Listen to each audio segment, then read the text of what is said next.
अभी new channel में हम सुन रहे थे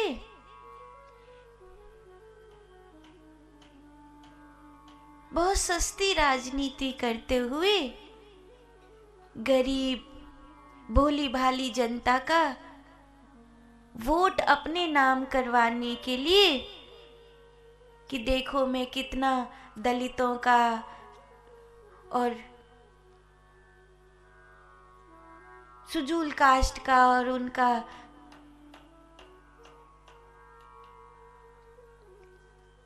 हिमायती हूं, ऐसा दिखाने के लिए उसने कहा रामायण पे बैन लगा दो, क्योंकि रामायण में ऐसी चौपाई लिखी है। तो 2-3 चौपाई उन्होंने बोली कि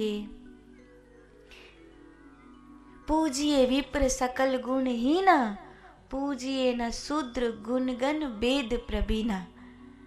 तो देखो तुलसीदास जी ने शूद्रों का अपमान कर दिया कि ब्राह्मण चाहे जैसा भी हो उसको पूजना चाहिए और शूद्र चाहे जैसा भी हो उसको ज्ञानी हो गुणी हो उसको ये करना चाहिए।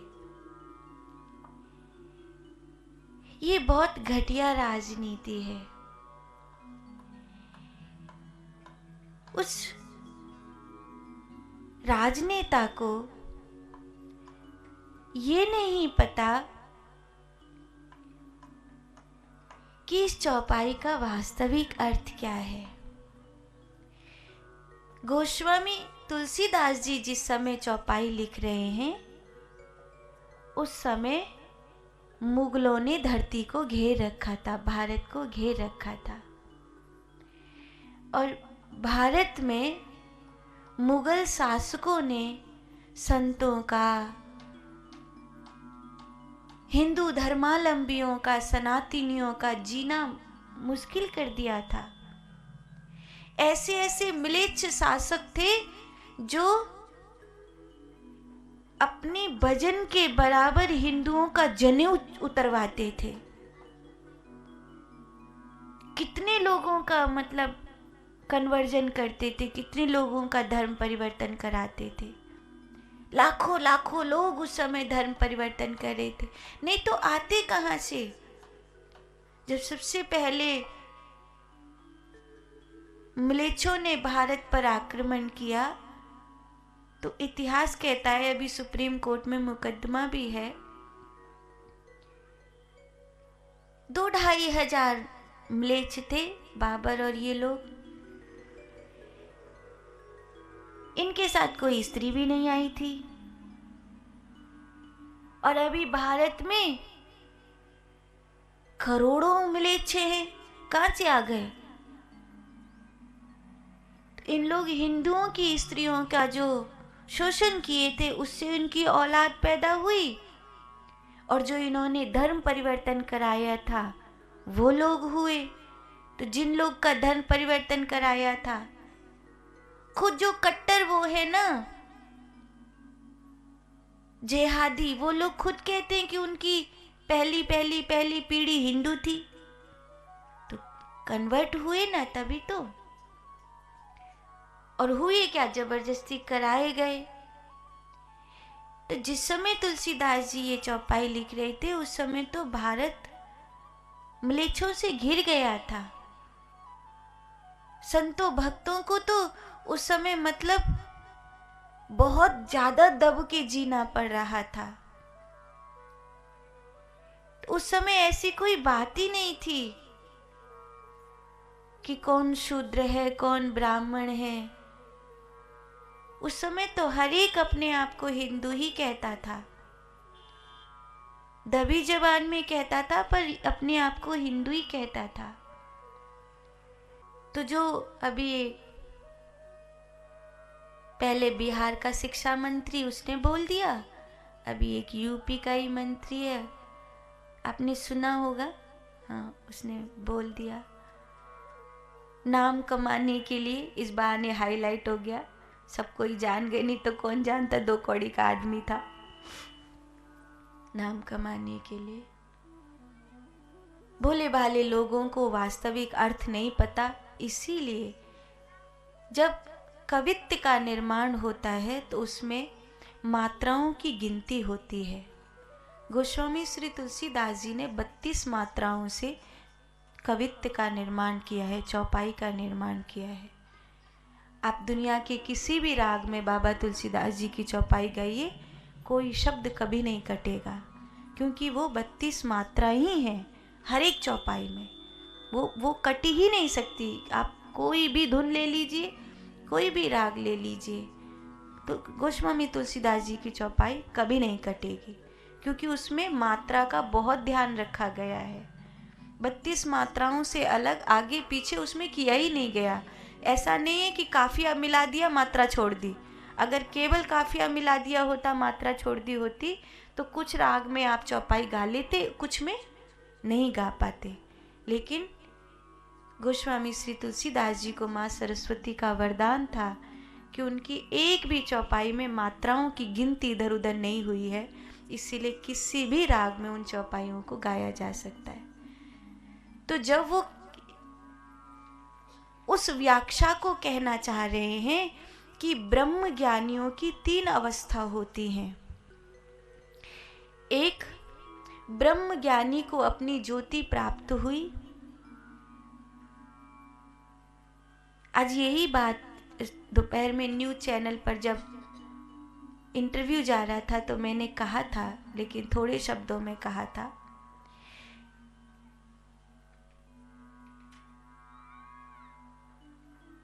तीन अवस्था है ब्रह्मज्ञानी की। कभी कभी चेतना जागृत होती है, कभी कभी सुप्त हो जाती है। माने कभी कभी आपको होश जागृति मिलती है, फिर आप वापस संसार में बेहोश हो जाते हैं। एक दूसरी अवस्था, अखंड ब्रह्म ज्ञान की ज्योति भीतर जल रही है, अखंड होश, अखंड साक्षी भीतर प्रकट हो गया है, लेकिन शरीर का भान छूट गया। इसलिए कई बार आपने देखा होगा कि ब्रह्म ज्ञानी संतों को एक छोटे शिशु की तरह संभालना पड़ता है। ये भी होश नहीं रहता उन्होंने कि मैंने खाया कि नहीं खाया, क्या कपड़ा पहना क्या नहीं पहना, मलमूत्र तक का भी ध्यान नहीं रहता। ऐसी स्थिति हो जाती, शरीर का होश नहीं रहता। ऐसा बहुत बार देखा है कि छोटे शिशुओं की तरह ब्रह्म ज्ञानियों को संभालना पड़ता है, संतों को संभालना पड़ता है। गृहस्थी लोग साधुओं का बहुत ध्यान रखते हैं। अगर ये हाथ में खाएंगे, एक गस्सा खाएंगे तो हम इनके हाथ में ही दे देंगे और एक गस्से में ही इतना दे देंगे कि इनका पेट भर जाए, क्योंकि इनको तो होश नहीं, एक ही गस्सा खाएंगे। तीसरी अवस्था है जब किसी को शरीर का भी होश होता है और अपनी ब्रह्म ज्योति को भी जलाए रखता है, भीतर ब्रह्म तत्व में स्थित भी रहता है और शरीर का भी उसे भान रहता है। ये पूर्णमदं पूर्णमिदं पूर्णात् पूर्णमुदच्यते पूर्णस्य पूर्णमादाय पूर्णमेवावशिष्यते, ये पूर्णता की अवस्था है। तो ब्रह्म तत्व की उस अवस्था को गोस्वामी श्री तुलसीदास जी ने कहा, पूजिए विप्र सकल गुणहीना। माने जो ब्रह्म ज्ञान को उपलब्ध हो गया है, जिसकी ब्रह्म तत्व की ज्योति जल रही है, ब्राह्मण जो ब्रह्म ज्ञानी है, वो ब्राह्मण जो ब्रह्म तत्व को उपलब्ध हो गया है, जिसकी साक्षित्व की, जिसकी सांभवी की ज्योति जल रही है, उसे अगर शरीर का भान नहीं है, मलमूत्र का भान नहीं, कपड़ों का भान नहीं। अब जैनी है, दिगंबर घूमते हैं। अब मान लो एक परंपरा के तहत घूमता है, वो बात दूसरी है, लेकिन महावीर स्वामी के जब वस्त्र छूटे हैं, वो तो उनकी ब्रह्म ज्ञान की अवस्था में छूटे, उन्होंने छोड़े थोड़ी हैं। वस्त्र का ध्यान नहीं रहे, एक नन्हे शिशु की तरह हो गए, एक बालक की तरह हो गए।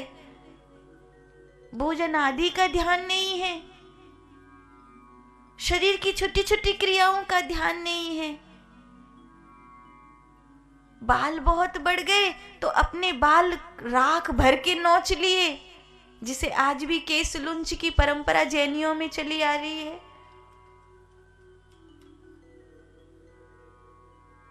तो पूजिए विप्र सकल गुणहीना, जो ब्रह्म ज्ञानी है उसके शरीर का अगर उसको होश नहीं है तो भी उसके ब्रह्म ज्ञान के आधार पर उसकी पूजा होती है। और जो विप्र नहीं है अर्थात जो ब्रह्म ज्ञानी नहीं है, जिसने ब्रह्म तत्व को नहीं जाना है, उस ब्रह्म निष्ठा को न जानने वाले व्यक्ति को, चाहे वो स्त्री है या पुरुष है, चाहे वो कितनी मोटी रुद्राक्ष की माला डाले घूमे, कितने बड़े बड़े तिलक लगाए, वो सब सारे गुणों से विभूषित हो, ज्ञानी ध्यानी दिखे, बड़े बड़े प्रवचन करे, कुछ भी करे, पूजिए न शूद्र गुणगन ज्ञान प्रवीणा। वो आपको बड़ी लंबी भाषा सुनाए, रुद्राक्षों की माला और तिलक और भलानो और ढिकानो सब डाल डूल के घूमे, गुण प्रवीण दिखे, तो भी वो पूजनीय नहीं है, क्योंकि उसे ब्रह्म ज्ञान उपलब्ध नहीं हुआ है। उसे ब्रह्म ज्ञान उपलब्ध नहीं हुआ है। ये इस चौपाई का अर्थ है। लेकिन उसको जोड़ दिया उस मूर्ख आदमी ने वोट लेने के लिए कि मुझे शूद्रों का वोट मिल जाए, मुझे भोले बाली जनजाति का वोट मिल जाए। लोग कहें कि देखो रामायण में हमारे लिए बुरा लिखा है और ये रामायण को बंद करने की बात कह रहे हैं, ये नेता बढ़िया है, इन्हीं को वोट देना चाहिए।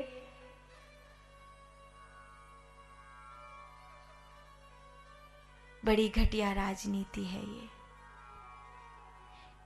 यूं तो कुरान में ढेर आयतें हैं जिनके मतलब बहुत ही ज्यादा, मतलब छोड़ दीजिए, वो तो स्पष्ट ही बहुत बुरे बुरे लिख रहे हैं।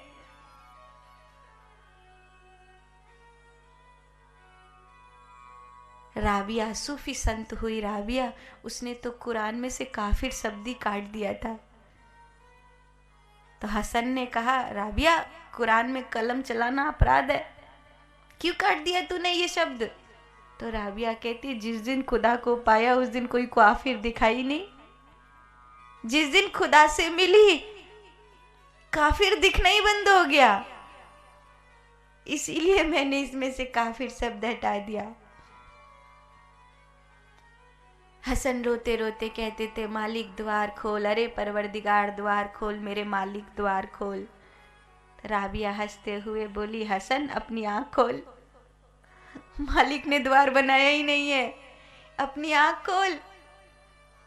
तू कह रहा है परवरदिगार द्वार खोल, देख उसने द्वार बनाया ही नहीं, उसके घर द्वार दीवार है ही नहीं, तू अपनी आंख खोल। आंख बंद करके बैठा और मालिक से कह रहा है द्वार खोल।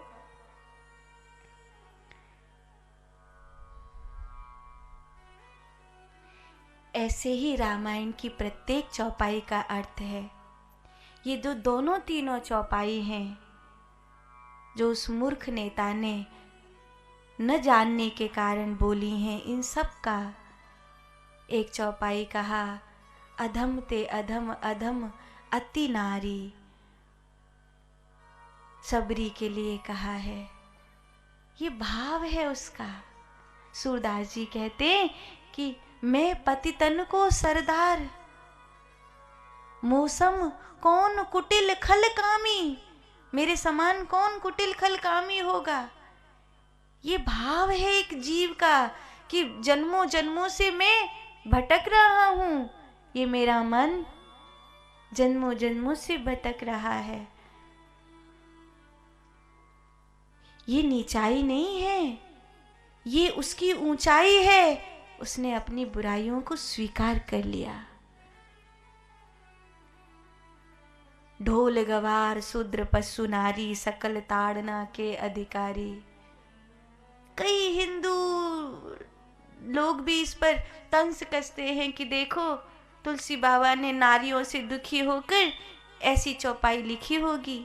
नहीं, गोस्वामी तुलसीदास जी इतने मूर्ख नहीं हैं जो भगवती सीता की आराधना करते हैं, जो प्रथम प्रथम माँ को पूजते हैं, सर्वेश करीम सीताम न तो हम राम बल्लभाम, राम से पहले जो सीता को पूजते हैं, जगत जननी की जो चौपाइयों में सबसे पहली वंदना करते हैं। माँ मुझे आशीर्वाद दो, मैं राम कथा गा रहा हूं, वो नारी का अपमान नहीं करेंगे। पहली बात तो ये है कि म्लेच्छों ने हम लोगों के शास्त्रों को जला दिया। हमारे साथ बहुत बुरा हुआ जब हमारे ग्रंथ जला दिए गए, हमारी ऋषि मुनियों की लेखनी को जब जला दिया गया, इससे बुरा हमारे साथ और कुछ नहीं हो सकता था।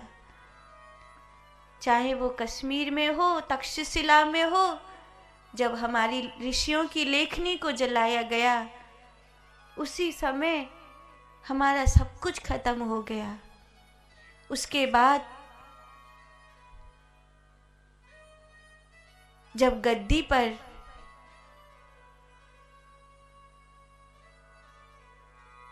गंदे लोग बैठ गए, तब और बुरा हो गया। जो ये चौपाई है, हिंदुओं को भी समझना होगा कि शूद्र गवार ढोल पशु नारी, ये अपमान की बात नहीं कही गई है। सकल ताड़ना के अधिकारी, शब्द शब्द का अंतर होता है।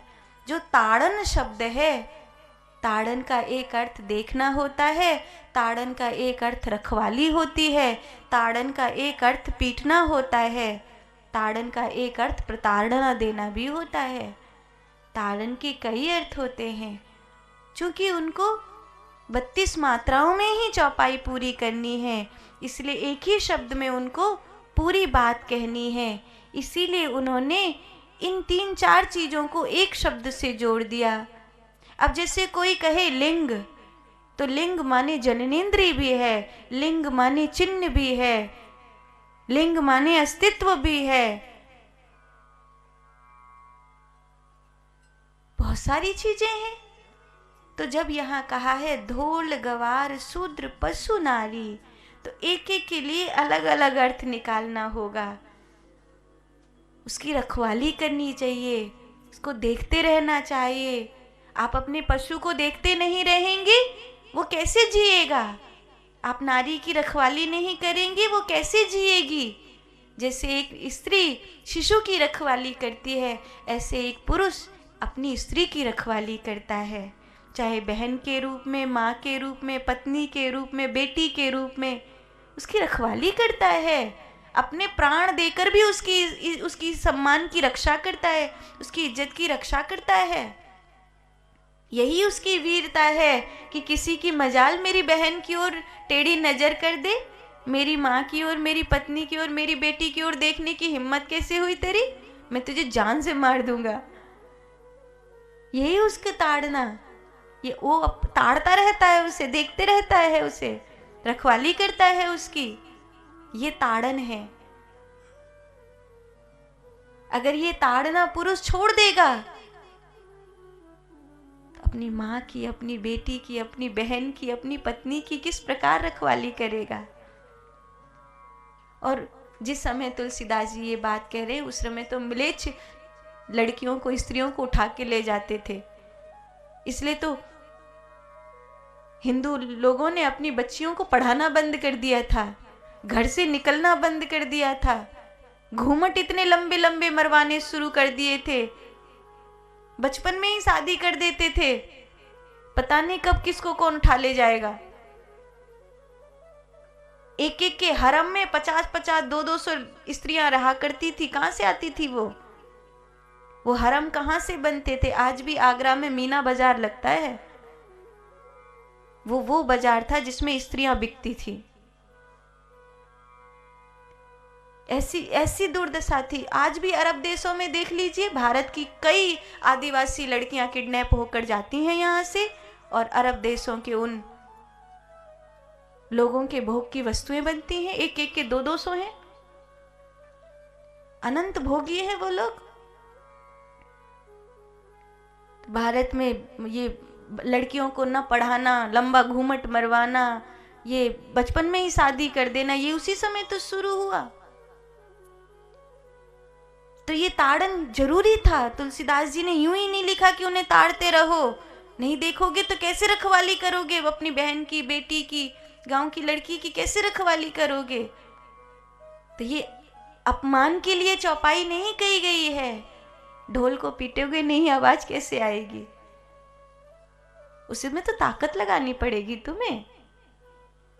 ढोल गंवार शूद्र पशु नारी, कोई गंवार है, ताड़ना माने समझाना। आप उसे समझाओगे नहीं, वो सही कार्य कैसा करेगा, क्योंकि वो गंवार है। आपको उसे समझाना पड़ेगा, समझा समझा के काम कराना पड़ेगा। शूद्र पशु नारी, जो शूद्र है, ब्रह्म ज्ञानी नहीं है, पाखंड को धारण कर रहा है, आपको उसे ताड़ना देनी पड़ेगी। आपकी कर्री आंख चाहिए ताकि वो पाखंड ना करे। चौपाइयों के मतलब को समझे बिना उनकी गलत व्याख्या करके समाज के एक बड़े तबके को भड़काना, ये पाप है। और इस पाप के लिए उन लोग को सजा मिलनी चाहिए। मैं एक साधु होने के नाते कहूँ कि भारत के धर्म भीरुओं को अगर कोई मेरी आवाज़ सुन रहा है तो मुकदमा दायर करो और हमारे सनातन धर्म के सदग्रंथ पर तोहमत लगाने के इल्जाम में मानहानि का केस होना चाहिए, क्योंकि ये अपराध है। सस्ती लोकप्रियता बटोरने के लिए इस तरह कोई भी हिंदू धर्म पर उंगली नहीं उठा सकता बिना समझे। पहले समझो, साधु संतों से पूछो उसका मतलब क्या है, उसके बाद समाज में कोई बात कहो। तुमने महात्माओं से पूछा कि तुलसीदास जी की चौपाई का क्या मतलब है? पहले संतों से पूछ तो लेते, भारत के महापुरुषों से पूछ तो लेते, वो तुम्हें बता देते कि इन चौपाइयों का मतलब क्या है। बिना पूछे बिना जाने इतनी बड़ी बात कहने पर ये दंडनीय अपराध है, ये अपराध है। क्योंकि ऐसा कुछ भी नहीं है कि आप बोलकर जवान भीतर ले लोगे और उसे पूरा सनातन धर्म सह लेगा। ये गलत है, ये गलत है। आज तक सनातन धर्म सहता आया है, यही कारण है कि सनातन धर्म का इतना पतन हुआ है। अगर अब तक भी इग्नोर नहीं किया होता, सहन नहीं किया होता, एक गाल पर मारा, दूसरा गाल करने की बजाय एक थप्पड़ सामने वाले को दिया होता तो अकल आ गई होती उसको। लेकिन ये बड़ी उल्टी रीति बना दी कि एक गाल पे तुम्हारे कोई मारे, दूसरों को आगे कर दो। क्या कर दो भैया, एक मारे आगे दो न दो, तेरी हिम्मत कैसे भाई? इतना कमजोर सनातन धर्म को बना दिया कि आज भी कुछ बोलने से लोग डरते हैं, क्योंकि एकजुटता नहीं है। अगर रामायण पे इतना कोई बोल गया, इतना कोई कुरान पे बोल देता ना, तो अब तक तो कहीं और ही होता।